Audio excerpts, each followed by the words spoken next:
Hey, this is Raulh of Please Act Right. Now, I know there's a lot of guys out there who are not looking to get in relationships or even into marriage.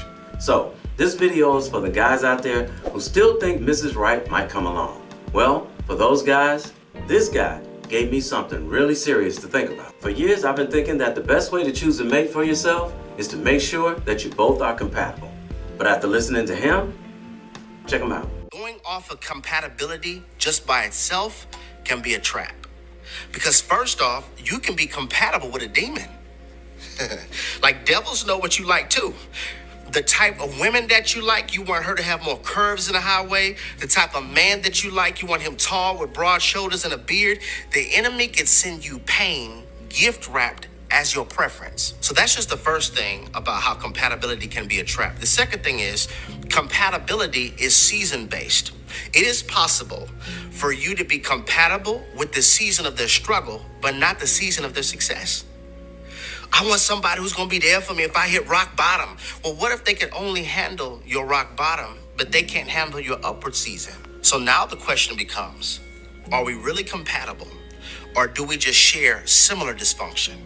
We're both broken in the same area. We're both wounded over the same things.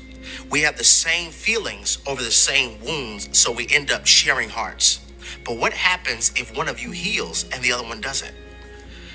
Because just because you heal doesn't mean that they're going to heal. And just because you heal doesn't mean that you can make them heal. What happens if one of you heal? You will remove what y'all had in common. And I want us to be so whole and so secure that when we heal, we don't end up feeling guilty because they're crawling, but we now have wings. It's not just about compatibility. It's about suitability.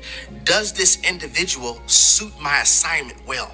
Do they complement what it is that God has me doing in earth while I'm here in time? When a man or a woman has found that, that's a blessing. Because when God gives a blessing, you're not going to have to exchange your mental health as payment to keep it. So maybe you're so exhausted because you're breastfeeding toxicity in order to maintain an image of being happy over the very thing that you told everybody was a blessing. Ooh-wee!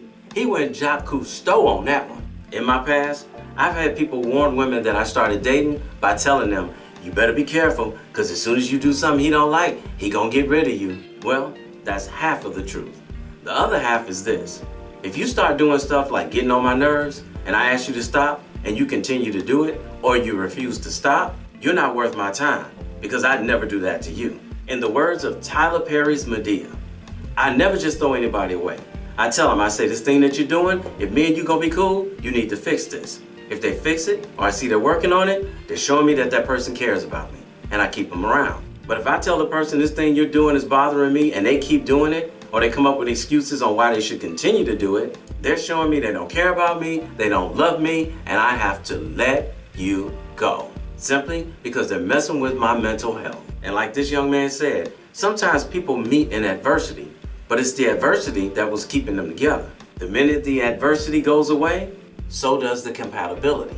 And here comes all the heartache and the troubles, because you're trying to move forward and they keep pulling you back.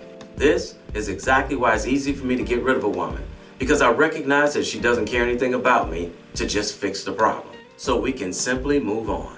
I've always understood this one thing. Because when God gives a blessing, you're not going to have to exchange your mental health as payment to keep it. You know what I'm about to say, right? Hey, somebody had to tell you, and I love you, so it might as well be me. Don't forget to subscribe and click that notification bell to get notified when I post a new video. I post a new video every week. And in the meantime, will you please act right? My name is Raulh. See you in another video. So if you enjoyed this video, check out one of these two videos right here. I'm sure you'll enjoy them too. And if you like, you can visit my channel. I have plenty of videos there. Go ahead. Don't be scared.